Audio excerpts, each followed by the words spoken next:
Hello students.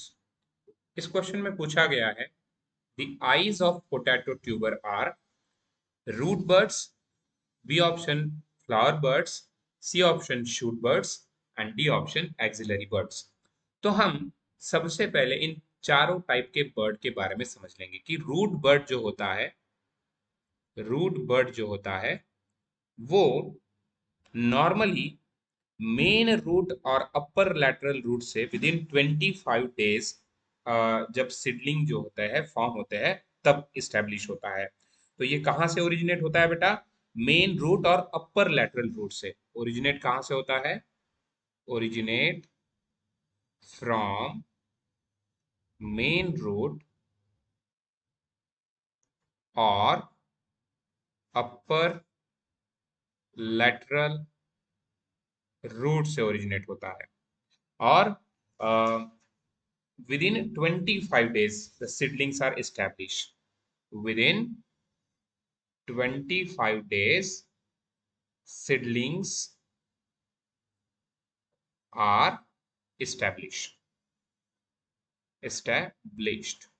Okay, तो इसका meaning ये है कि ये मेन रूट या फिर अपर लैटरल रूट से डेवलप होता है रूट बर्ड। हमारा पोटैटो जो ट्यूबर होता है वो मॉडिफाइड स्टेम है। इसका मीनिंग ये है कि इसका आंसर रूट बर्ड नहीं है। दूसरा ऑप्शन दिया है हमारे पास जिसको हम कह सकते हैं बेटा फ्लावर बर्ड। दूसरा क्या है? Flower bird.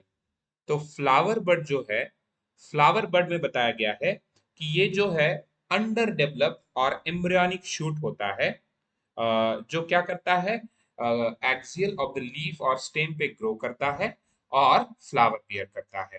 ठीक है, तो इसको कह सकते हैं कंसिडर्ड एज अंडर डेवलप और एम्ब्रियोनिक शूट। ये क्या है? अंडर डेवलप, डेवलप और एम्ब्रियोनिक शूट है। एम्ब्रियोनिक शूट है जो फ्लावर प्रोड्यूस करेगा। और हमारे पास दिया गया है शूट बर्ड। तो हमारा फ्लावरिंग बर्ड भी पोटैटो आइज पे डेवलप नहीं होता है, वो भी आंसर गलत होगा फिर। उसके बाद हमारे पास दिया है नेक्स्ट ऑप्शन, वो है बेटा शूट बर्ड।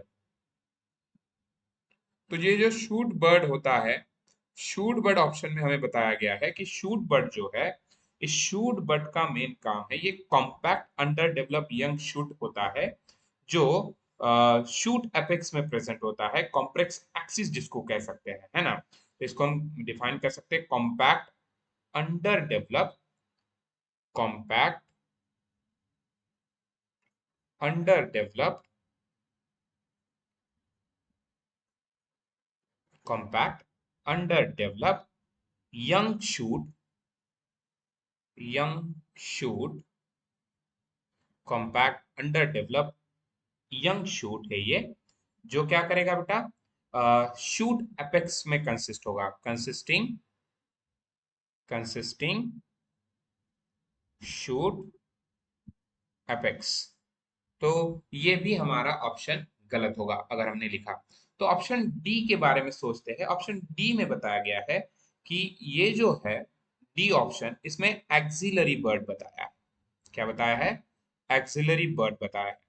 तो एक्सिलरी बर्ड क्या होता है ये हम देखेंगे कि ये जो बर्ड होते हैं ये एक्साइल ऑफ लीफ और यहाँ पे प्रेजेंट होते हैं और फॉर्मिंग ब्रांचेस और अ flower and the eyes of potato जो है ब्रांचेस फॉर्म करता है, ये आपको पता होना चाहिए। तो हम यहाँ पे लिख सकते हैं कि एक्सिलरी बर्ड जो होता है ये एक्साइल ऑफ लीव्स में प्रेजेंट होता है। प्रेजेंट कहाँ पे बेटा? एक्साइल ऑफ द लीव्स में प्रेजेंट होता है, एक्साइल ऑफ द लीव्स में प्रेजेंट होता है और ब्रांचेस या फिर फ्लावर्स फॉर्म करने के लिए कैपेबल है। फॉर्मिंग ब्रांचेस, ब्रांचेस और फ्लावर। ठीक है, तो हमारा जो आइज ऑफ पोटैटो है ये ब्रांच फॉर्म करता है। आइज ऑफ पोटैटो क्या करता है? आइज ऑफ पोटैटो से क्या डेवलप होता है? ब्रांचेस फॉर्म होते हैं। तो इसीलिए eyes of potato is nothing but the axillary bud. ये क्या है? हमारा एक्सिलरी बर्ड है। तो इसीलिए हमारे इस प्रश्न का करेक्ट आंसर जो होगा वो होगा एक्सिलरी बर्ड। क्या होगा? Axillary bud. एक्सिलरी बर्ड हमारे इस प्रश्न का करेक्ट आंसर है। धन्यवाद।